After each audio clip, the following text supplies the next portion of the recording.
Há pouco tempo tive a oportunidade de voltar a reler o livro Encontros, do pastor Roberto Badenas.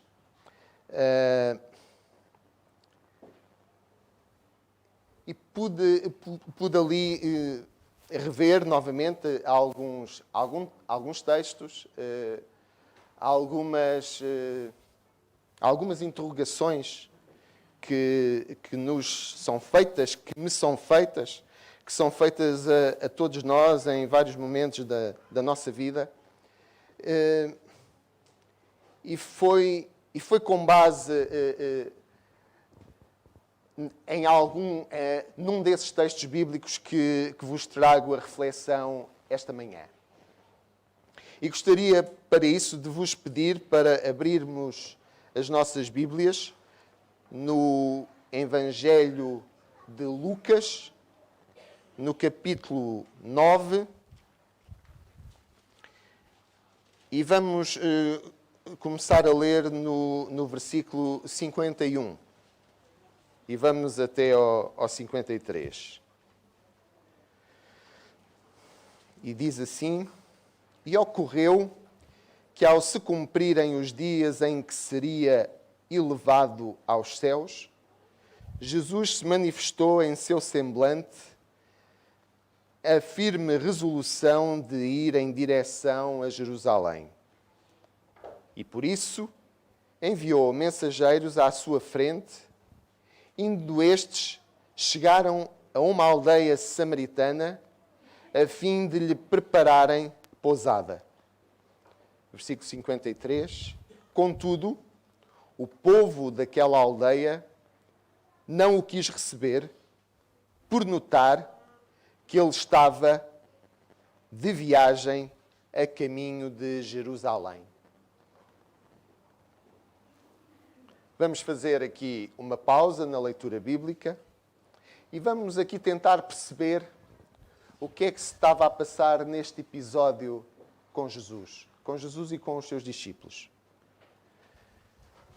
Isto que acabamos de ler causou um mal-estar na comitiva.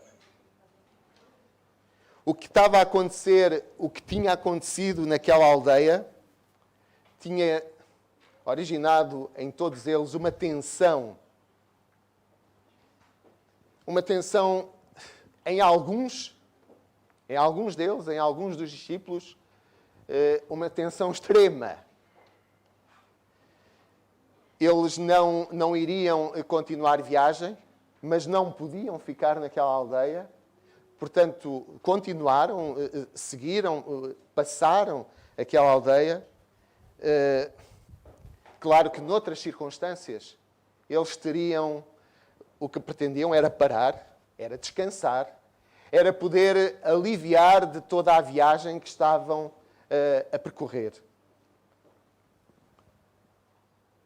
Mas agora, onde encontrariam esse local, esse sítio para descansar? Tinham acabado de ser rejeitados. Tinham acabado de ser expulsos. Jesus e os seus discípulos de uma aldeia da Samaria. Embora a situação não parecesse assim muito perigosa, como em outras ocasiões em que há relatos históricos e alguns relatos bíblicos, em que aquele caminho,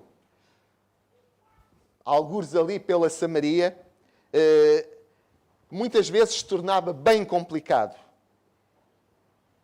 E não era nada fácil para um judeu passar despercebido naquele sítio.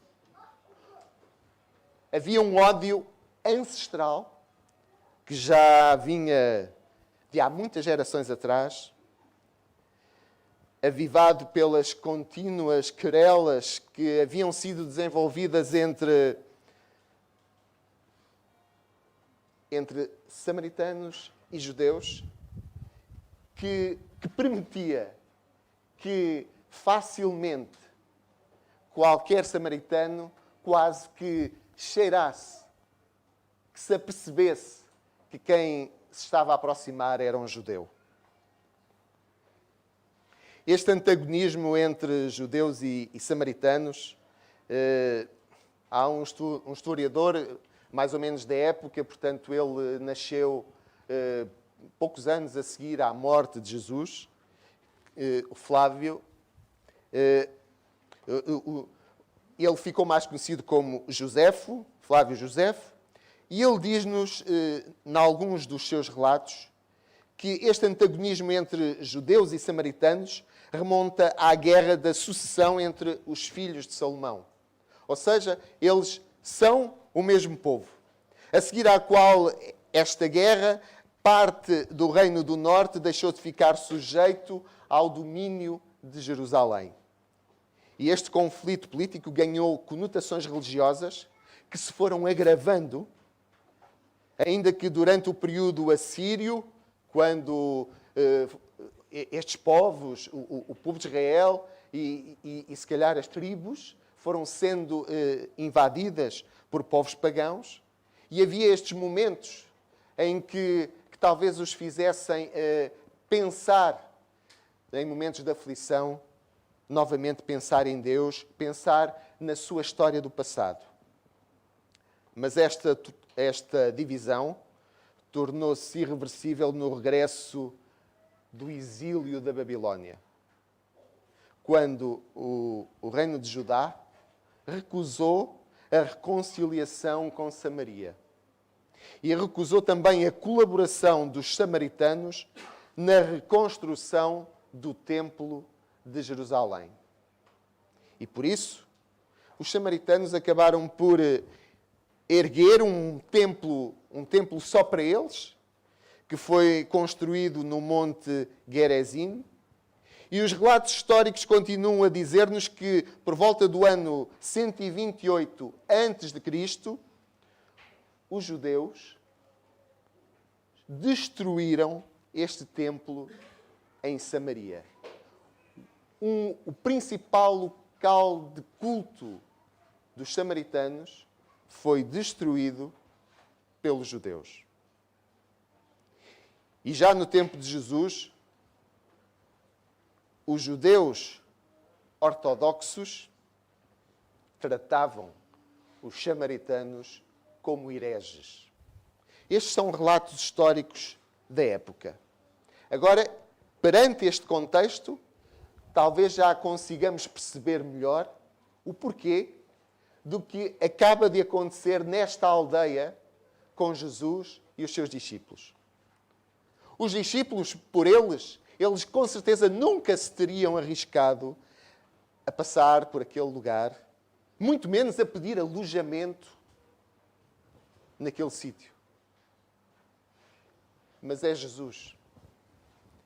É Jesus que insiste, é Jesus que os leva a fazer, a tomar aquela atitude, movido por aquela atitude sempre única de Jesus. Aquela atitude universalista de aceitar todos, de querer envolver todos. Eles admiravam a valentia de Jesus. Admiravam o sentido de justiça de Jesus. Mas eles, os discípulos, eles não conseguiam compreender a incrível paciência que Jesus manifestava com aqueles que lhes pareciam aos olhos dos discípulos seus inimigos. Eles não compreendiam. Se voltarmos a um relato histórico, novamente de Josefo, ele diz que era preciso 2 ou 3 dias para ir da Galileia a Jerusalém. Uma distância desnecessária. Porque se fizessem este percurso que estamos a ouvir no relato, esta distância poderia encurtar para metade. Mas a maioria dos judeus, evitava o caminho por Samaria e dava a volta, contornava pelo Rio Jordão para fugir àquela região onde existiam aquele povo irmão, mas que tanto se odiavam mutuamente.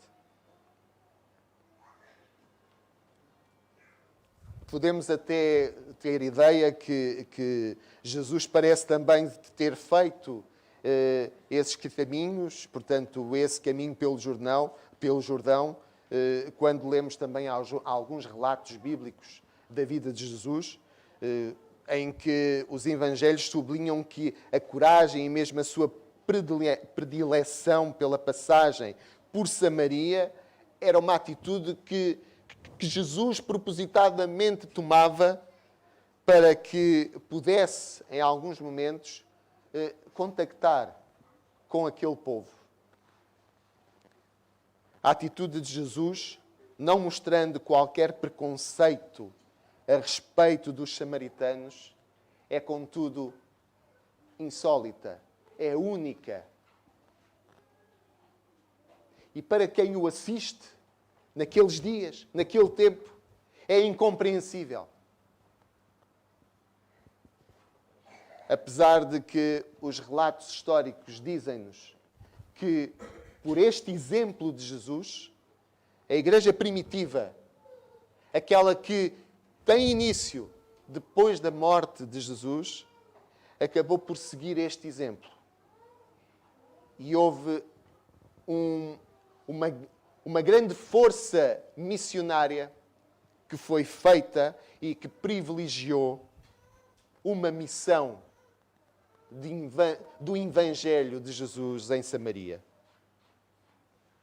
Voltando ao nosso episódio, estes homens, estes discípulos que seguiam Jesus, tinham deixado tudo para o seguir. Tinham tomado essa decisão na sua vida. Mas havia uma coisa que para eles era muito difícil. Eles deixaram tudo para o seguir. Mas eles não conseguiam acompanhar e seguir Jesus em tudo. E alguns desses aspectos são demonstrados com a atitude que vamos ver já à frente neste versículo. Quando os samaritanos lhes fecharam as portas da aldeia, aquela velha ferida de ódio, de raiva, abriu-se perante o desprezo que eles sentiram, vindo também do outro lado. E talvez eles não sentissem, não sabemos. Talvez não fosse apenas por eles que eles se sentiam mal com esta atitude. Talvez eles pensassem que não era uma coisa que se fizesse ao seu mestre, Jesus. E daí talvez a reação. Quando lemos o versículo 54. E nos diz o quê? Capítulo 9 de Lucas. E agora o capítulo 54 diz: os discípulos Tiago e João, vendo isto, fizeram logo a pergunta: Senhor, queres que mandemos vir fogo do céu e assim os consumamos a todos, como fez Elias? Assunto resolvido. Queimava-se a aldeia, bombardeia-se a aldeia. Hoje usa-se muito esta técnica. Parece que foi aprendida neste tempo também com às vezes, esta ideia. Esta ideia de resolver rapidamente aquilo que nos incomoda. Aquilo que nos faz mal. Aquilo em que acreditavam, impediam-nos de compreender que Deus, o nosso Deus, Ele não castiga. Deus, o nosso Pai, não nos manda bombardear com fogo quando nós desobedecemos, quando nós o ofendemos, quando eu o faço. Eles não conseguiam perceber que quando aqueles aldeões estavam a recusar receber Jesus, o que aqueles samaritanos estavam a fazer era simplesmente penalizarem-se a eles próprios. Porque estavam a rejeitar Jesus. Estavam a rejeitar o Mestre. E por isso a inesperada repreensão de Jesus deixa-os muito envergonhados. Eles não entendem. Eles não compreendem. Como eu, muitas vezes não compreendo quando Deus me repreende, me chama a atenção. E o que é que Jesus lhes diz? Indo ao versículo a seguir. Vós não sabeis qual é o espírito que vos anima. Eu não vim para destruir, mas sim para salvar.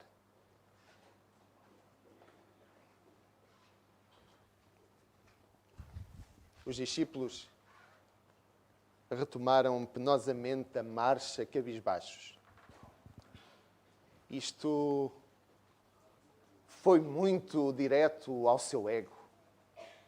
Então eles estavam-se a prontificar para resolver o problema. E é assim que Jesus os trata.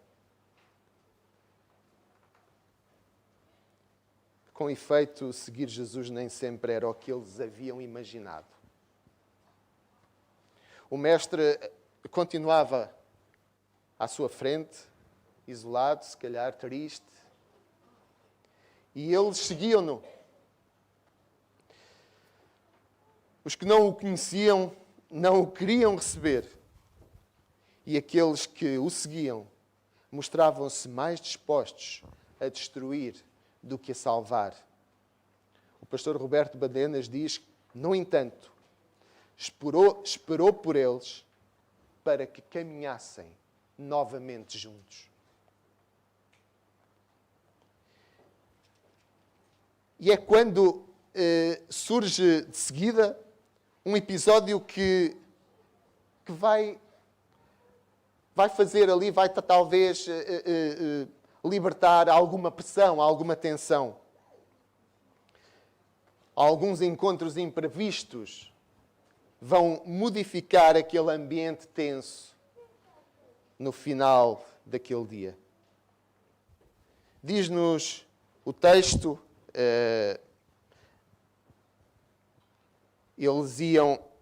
indo eles pelo caminho, agora no versículo 57, alguém lhe disse, Senhor, seguir-te-ei para onde quer que fores. Se nós tivermos a oportunidade, não vamos fazer agora, mas há textos paralelos nos Evangelhos que nos ajudam a compreender e a perceber às vezes melhor de que personagem estamos a falar.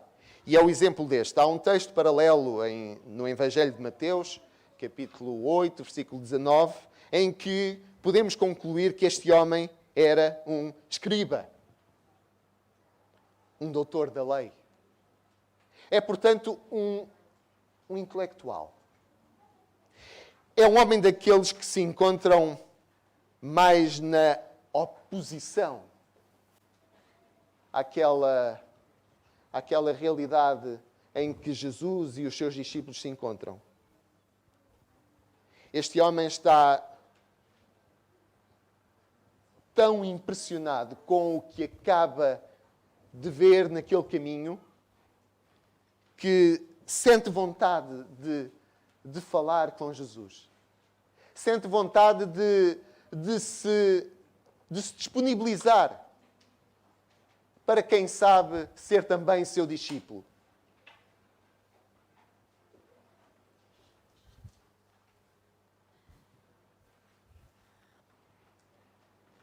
Ele diz, Mestre, seguir-te-ei aonde quer que vás. Jesus nota que aquele homem acabou por expressar-se de uma forma impulsiva. Está a embarcar numa ideia que ele talvez desconheça. Jesus percebe que ele está a precipitar. Jesus percebe que aquele homem não deve ter percebido bem o que representa aceitar Jesus como seu mestre. E sem lhe rejeitar a decisão, apenas Jesus pretende que ele reflita naquilo que acabou de dizer, naquilo que acabou de falar. E porquê? Porque Jesus não deseja seguidores a qualquer preço, mas discípulos que saibam o que fazem, que tenham a perfeita noção das decisões que estão a tomar.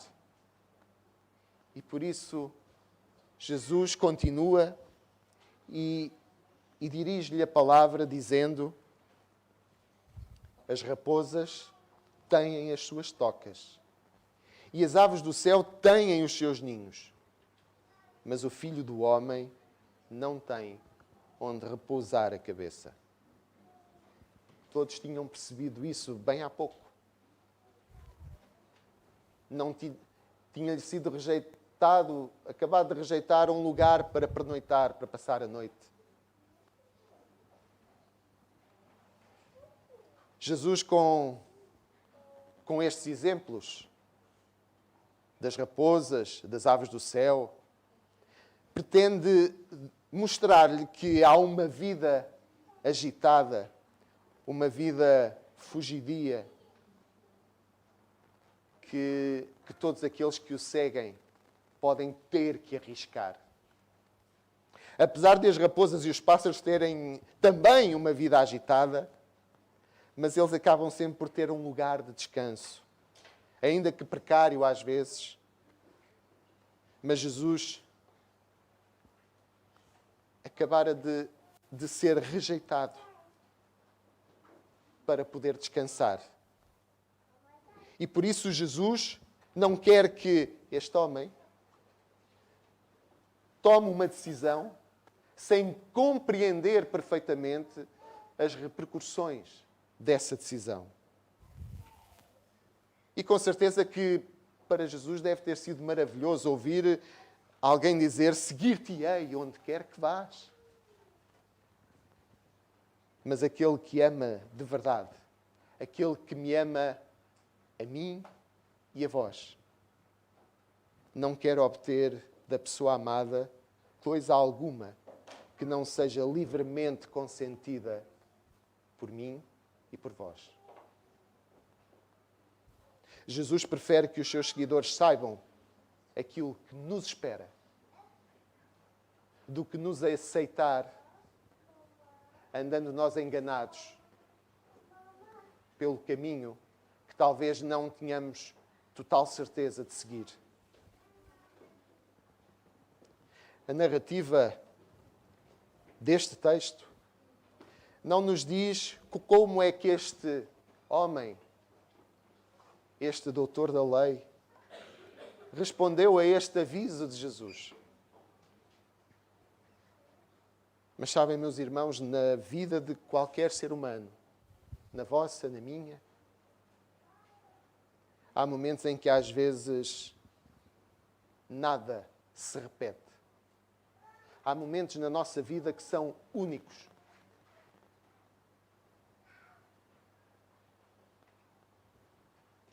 E às vezes somos tentados a responder como este homem intelectual, impulsivo, que disse precipitadamente: seguir-te-ei, mas não sabia o que dizia. E por isso Jesus o advertiu do risco que correm se o seguirem. do risco que corremos se o seguirmos. Porquê? Porque seguir Jesus é arriscado. Seguir Jesus deveria representar uma decisão definitiva na minha vida, na nossa vida.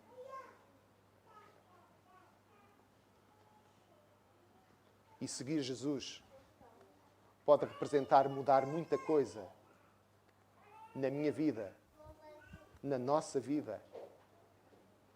Que quem sabe pode até transformar por completo o que eu sou agora, o que somos agora.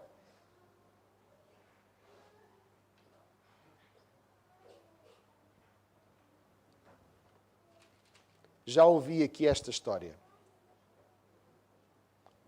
de Mendelssohn, um compositor e pianista alemão que viveu na primeira metade do século XIX. E Mendelssohn, certa vez, visitou a Catedral de Friburgo, depois de assistir a uma parte dos serviços religiosos, dirigiu-se ao organista daquela catedral e pediu-lhe licença para poder tocar aquele instrumento magnífico.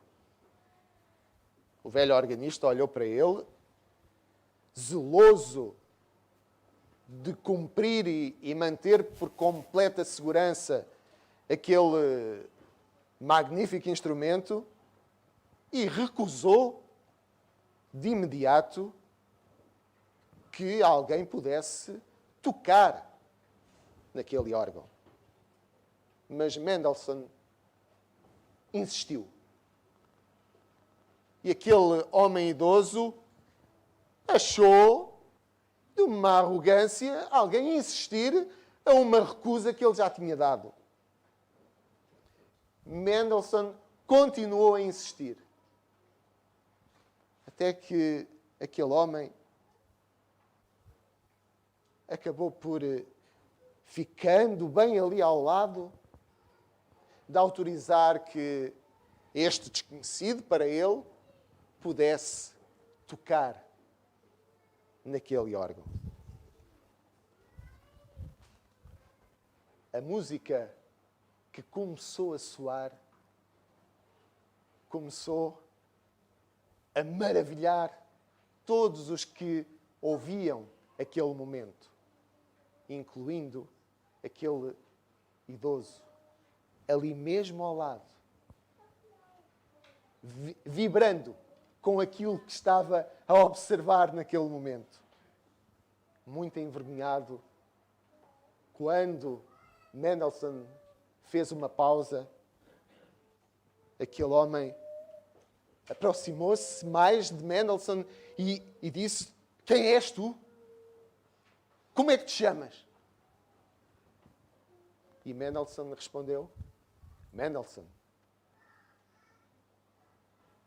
O relato da história diz-nos que aquele idoso começou a chorar, quase compulsivamente, e dizia, e pensar que eu quase recusei que Mendelssohn tocasse e vivêssemos este momento único e magnífico. Meus irmãos, meus amigos, muitas vezes na nossa vida não reconhecemos o Mestre que quer tocar na nossa vida.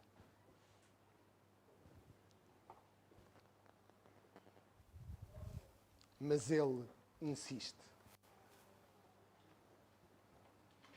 E que Deus permita que o possamos deixar tocar na vossa e na minha vida. Amém.